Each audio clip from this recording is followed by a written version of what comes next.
नमस्कार दोस्तों। आज मैं एक जोश भरा कहानी सुनाने जा रहा हूँ। इससे पहले आप बेकाबू हो जाएं या आप लोग अपना अपना निकाल कर हाथ में ले लो और तैयार हो जाओ दोस्तों। मेरा नाम सुरेश है।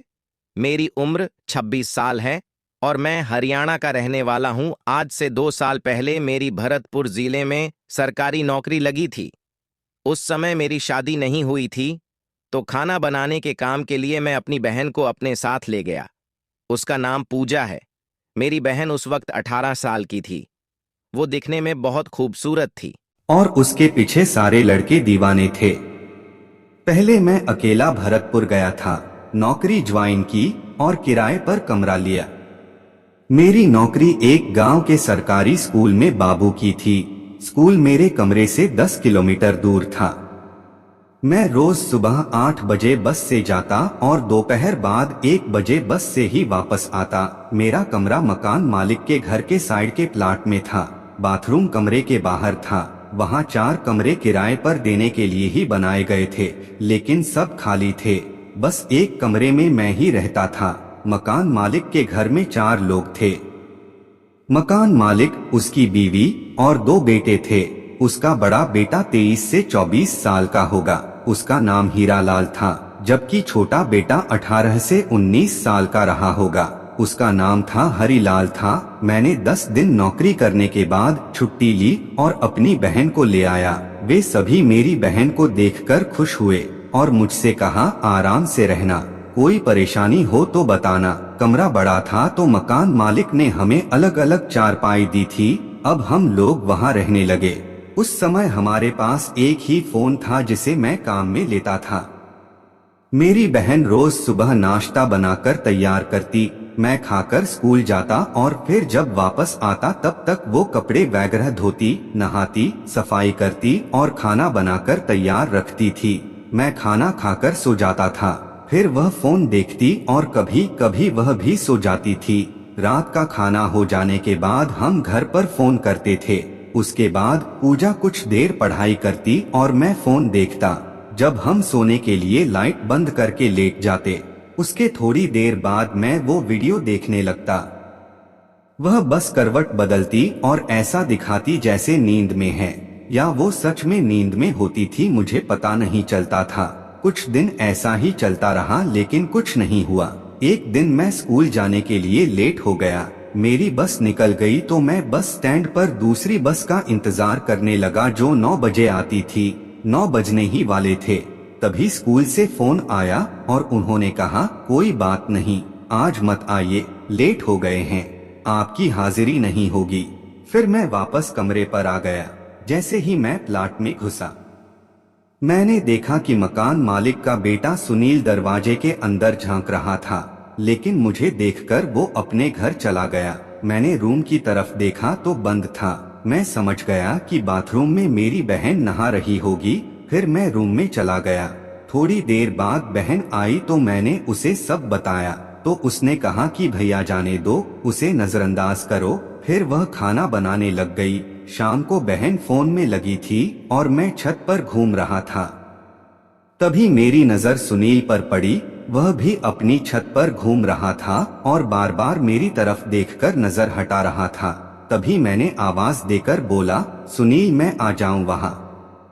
उन्होंने हाँ भरी तो मैं भी उस छत पर चला गया। ये छत उससे बड़ी और ऊंची थी। वहां जाते ही सुनील ने मुझसे पूछा, आज जल्दी कैसे आ गया? तो मैंने उन्हें सब बताया। फिर मैंने बोला, सुनील सुंदर है ना मेरी बहन?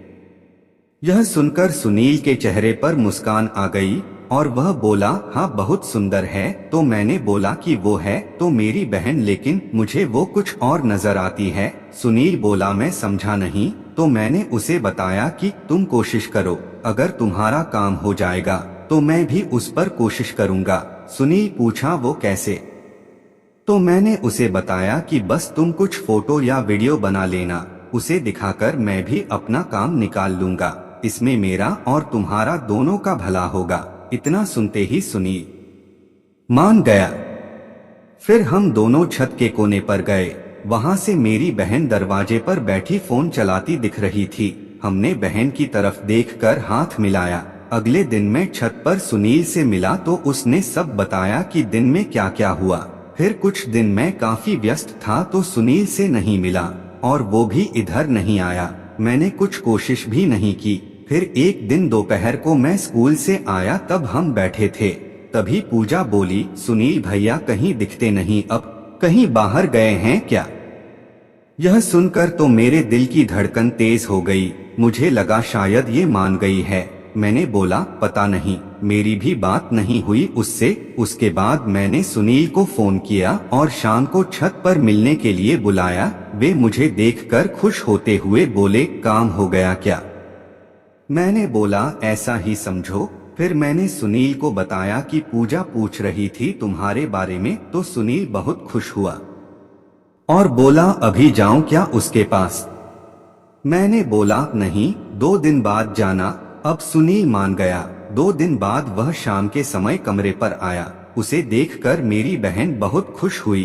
फिर उन दोनों में कुछ बातें हुई। मेरे आने के बाद मैं और सुनील बाहर चल दिए। तब सुनील ने बताया कि पूजा कह रही थी कि कल आना, भैया के जाने के बाद हम बात करेंगे। ये सुनकर तो मैं 7वें आसमान पर पहुंच गया। मुझसे कल का इंतजार मुश्किल से हो रहा था तो मैंने सुनील से बोला, आज ही कोशिश करो। थोड़ी देर बाद हम वापस रूम पर पहुंचे। मैं प्लाट के बाहर ही रुक गया। सुनील अंदर जाकर बोले, तुम्हारा भाई किसी दोस्त की पार्टी में गया है, अब सुबह आएगा, तुम्हें ये बात बताने को बोला है उसने। पूजा बोली, ठीक है। फिर सुनील बोले, आज ही बात कर लो जिसके लिए तुम कल आने को बोल रही थी। पूजा ने सुनील को अंदर आने का इशारा किया और दरवाजा बंद कर लिया। अब मैं खिड़की के पास आ गया। जब पूजा खिड़की बंद करने वाली थी तो सुनील ने मना कर दिया कि यहाँ कोई नहीं आने वाला। लेकिन मैं अब खिड़की से अंदर देखने लगा। सुनील चारपाई पर बैठा था और मेरी बहन खड़ी थी। तभी सुनील बोला, बोलो पूजा, क्या बात है? पूजा बोली, सुनील, आपने यहाँ आना क्यों बंद कर दिया था? सुनील बोले, तूने ही तो भगाया था मुझे उस दिन। पूजा बोली, उस दिन भगाया था लेकिन दोबारा आने से थोड़ी मना किया था। आपसे बात करना अच्छा लगता है, आप आते रहा कीजिए। सुनील बोला, मुझे भी तुमसे बात करना अच्छा लगता है, लेकिन तुम गुस्सा हो गई थी तो मैं डर गया। इतना कहते हुए सुनील ने एक आंख दबा दी। इस बार पूजा गुस्सा नहीं हुई बल्कि थोड़ा सा हंसी और कुछ नहीं बोली। फिर वह सिर नीचे झुकाकर खड़ी रही। फिर सुनील उठे और जाने लगे तो पूजा बोली, क्या हुआ सुनील? सुनील बोला, मैं जा रहा हूँ, तुम मेरे साथ बस टाइम पास करती हो। तब पूजा बोली, मैंने कब मना किया सुनील? फिर सुनील और मैं बिल्कुल तैयार थे फुटबॉल का मैच खेलने को। सुनील ने 5 मिनट के अंदर ही गेंद को गोल में भी डाल दिया। अभी ये मैच आधा भी नहीं हुआ था कि तभी मैं अंदर आ गया, जिसे देखकर पूजा के चेहरे पर हवाइयां उड़ने लगी।